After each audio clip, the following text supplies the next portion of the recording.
Bonjour tout le monde, donc ça fait longtemps qu'on n'a pas fait une vidéo, donc je vais vous parler de quelque chose que j'utilise dernièrement qui est vraiment pratique. En fait, Ahrefs qui est très connu dans le milieu du SEO pour la recherche et le positionnement. Et vous avez une version gratuite, donc qui est vraiment pratique.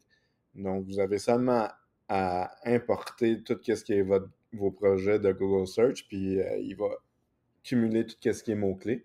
La manière que je fonctionne, parce que la version payante, bien sûr, est différente, mais si, exemple, on utilise la version gratuite, ce que je fais, c'est que je fais en volume toutes mes keywords et dans un fichier Google Spreadsheet ou whatever, j'écris le mot-clé, la URL, puis la position actuelle et vous pouvez choisir 20 à 40 comme vous voulez. Et le but, en fait, c'est d'essayer d'augmenter la position. Donc, je peux prendre l'exemple que j'ai fait, c'est filet de porc au four. Je pense que j'étais à 75, quelque chose en style. Donc, j'ai modifié le filet de porc. Si on va regarder ici, bon, petit ads. Donc, les éléments qui sont importants, bien sûr, à vérifier de base, c'est votre URL. Moi, je vais habituellement max ou 4 ou 5, donc mots-clés dans le URL, directement dans le page title aussi, et dans votre H1. Pour moi, ici, c'est directement ici. Et aussi, idéalement, dans votre contenu, de l'amener proche du début du contenu filet de port dans cet exemple-ci. Donc, c'est votre mot-clé.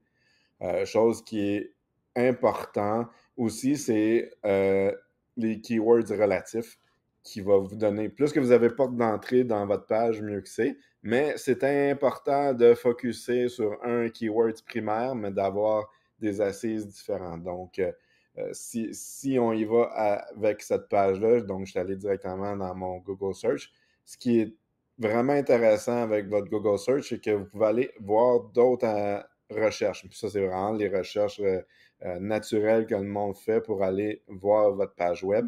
Donc, chose que vous pouvez faire, c'est voir aussi la position puis le CTR. Mais vous pouvez voir aussi au niveau des impressions, puis voir qu'est-ce que vous pourriez rajouter comme contenu. Donc, c'est sûr que ce qui est important, c'est que votre primary keywords reste avec celui qui est nommé le plus souvent. Mais, comme vous pouvez voir ici, je pourrais rajouter temps de cuisson directement dans mon texte pour aller encore plus loin. Je suis en position 60, donc ici, c'est possible d'aller plus loin. Donc, puis par la suite, ce que je fais, c'est que je fais une modification. Bien sûr, après, quand que c'est terminé, tu copies la URL ici pour faire une inspection quand la modification est terminée. Et une semaine après, des fois, même 2, 3 jours, je regarde, mais habituellement, une semaine, je vais voir la progression au niveau de la position si ça a modifié. Puis, dans le cas ici, ça a été payant, mais il ne faut pas oublier que le SEO, c'est un marathon. Donc, aussi, ce qui pourrait être intéressant, c'est d'aller chercher, prendre le keyword, aller en incognito, puis aller voir les premiers posts avec le même keyword, qu'est-ce qu'il fait, puis aller voir les mots-clés, puis les H2 que vous pourriez rajouter. Donc, c'est essai-erreur. Des fois, ça peut être payant, des fois. Dans le cas ici, j'avais fait Relish aussi, qui était très payant.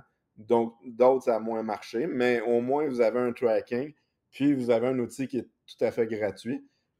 Donc, c'est sûr que vous pouvez aller avoir, il y a des outils qui sont payants, que vous pouvez aller rechercher des related keywords.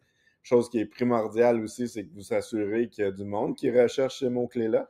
Donc, en utilisant Google Search Console, ça vous permet de voir vraiment les mots-clés qui sont rentrés et le nombre d'impressions. Donc, ça vaut la peine. Bref, si vous avez des questions, laissez-les en commentaire. N'oubliez pas de vous abonner à la chaîne. Si vous avez besoin d'aide au niveau de SEO, ça va nous faire plaisir de vous aider. Donc, contactez-nous et j'espère que ceci va vous aider. À la prochaine!